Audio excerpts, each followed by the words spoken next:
Good morning, welcome to our channel. आज के इस वीडियो में हम क्लास 12 पंचलाइट कहानी के सारांश को जानेंगे, कैसे आप अपने एग्जाम में सारांश को लिखेंगे। आज के इस वीडियो में हम उस टॉपिक पर बात करने वाले हैं। इससे पहले हम आप लोगों को बता दें कि अगर आप लोग चैनल पर नए हैं तो चैनल को सब्सक्राइब और बेल आइकन को प्रेस कर दीजिए ताकि किसी भी वीडियो का नोटिफिकेशन आप तक सबसे पहले पहुंच सके। अगर आप लोगों को कहानी के सारांश का पीडीएफ चाहिए तो आप लोगों को डिस्क्रिप्शन बॉक्स में पीडीएफ लिंक मिल जाएगा, ठीक है। तो चलिए कहानी के सारांश को शुरू करते हैं। आप लोगों का जो ये स्टोरी है, इस स्टोरी के रचयिता फरिश्वरनाथ रेणु जी हैं, ठीक है। तो रामनवमी के मेले में इस बार महतो टोली के पंचों ने एक पेट्रोमैक्स खरीदा। इस पेट्रोमैक्स को गांव वाले पंचलाइट कहकर पुकारते थे। पंचलाइट खरीदने के बाद जो 10 रुपए बच गए थे उनसे पूजा की सामग्री भी खरीदी गई, ठीक है। रामनवमी के मेले में इस बार महतो टोली के जो पंच थे उन्होंने पेट्रोमैक्स खरीदा। इस पेट्रोमैक्स को वो लोग पंचलाइट कहकर पुकारते थे। पंचलाइट खरीदने के बाद उनके पास जो कुछ पैसे बच गए थे या रुपए बच गए थे उनसे उन्होंने पूजा की सामग्री खरीदी। सबको पंचलाइट आने की प्रसन्नता थी। इस खुशी में कीर्तन का आयोजन किया गया। थोड़ी देर में टोली के सभी लोग पंचलाइट देखने के लिए एकत्र हो गए। लेकिन प्रश्न यह पैदा हुआ कि पंचलाइट को जलाएगा कौन। खरीदने से पहले किसी के दिमाग में यह बात नहीं आई थी। यह निर्णय हुआ कि दूसरी पंचायत के आदमी की मदद से पंचलाइट नहीं जलाया जाएगा, चाहे वह बिना जले ही क्यों न रहे, ठीक है। तो देखिए कहानी कुछ इस प्रकार है कि रामनवमी के मेले से महतो टोली के लोग जो होते हैं वो पंचलाइट को ले तो लेते हैं, लेकिन उनके दिमाग में यह बात नहीं आता है कि पंचलाइट को कौन जलाएगा। जब पंचलाइट को ये लोग अपने गांव में लाते हैं, अपने टोली में लाते हैं, तो उनके सामने सबसे बड़ी समस्या यह होती है कि पंचलाइट को जलाएगा कौन। उन लोगों ने निर्णय लिया, वहां के जो बड़े बड़े पंच थे सभी लोगों ने यह निर्णय लिया कि यह पंचलाइट दूसरी टोली के लोगों के द्वारा नहीं जलवाया जाएगा, चाहे यह बिना जले क्यों न रहे। आगे देखते हैं क्या होता है कि आज किसी ने अपने घर में डिबरी भी नहीं जलाई थी। पंचलाइट के न जलने से पंचों के चेहरे उतर गए। राजपूत टोली के लोग उनका मजाक बनाने लगे, लेकिन सबने धैर्य पूर्वक उस मजाक को सहन किया। उस दिन जब पंचलाइट उनके घर आया था तो उस दिन किसी ने भी अपने घर में डिबरी या दिया नहीं जलाया था। पंचलाइट के न जलने से सभी लोगों के चेहरे उतर गए थे। राजपूत टोली के अर्थात जो दूसरे टोली के लोग थे वो उनका मजाक बनाने लगे, लेकिन जो महतो टोली के लोग थे उन सबने धैर्य पूर्वक उस मजाक को सहन किया।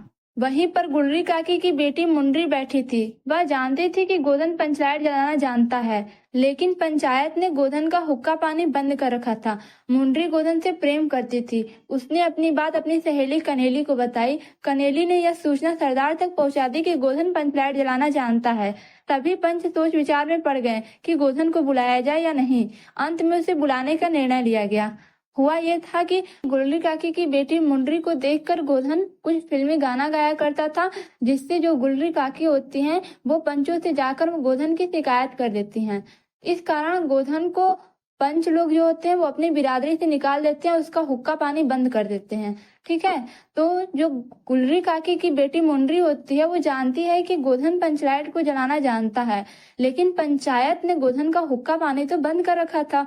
मुंडरी गोधन से प्रेम भी करती थी। उसने अपनी बात खुद तो नहीं कह सकती थी, इसलिए वह अपनी सहेली कनेली को यह बात बताई कि गोधन जो है वो पंचलाइट जलाना जानता है। कनेली ने यह सूचना सरदार तक पहुंचा दी।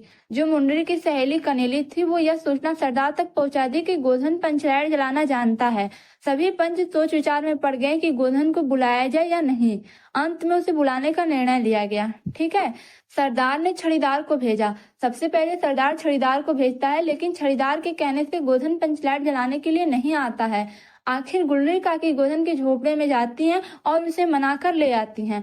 जो गुलरी काकी पंचों से गोधन का शिकायत करती हैं वही गुलरी काकी उसे मनाने जाती हैं, तो गोधन मान जाता है, ठीक है। गोधन ने पंचलाइट में तेल भरा। तभी गोधन ने पूछा कि स्प्रिट कहाँ है।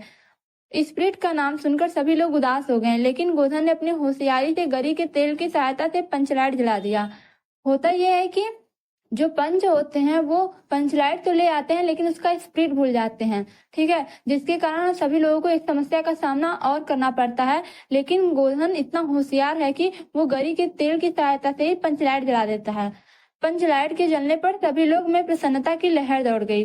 लोगों के दिलों का मैल दूर हो गया। कीर्तनिया लोगों ने एक स्वर में महावीर स्वामी की जय ध्वनि की।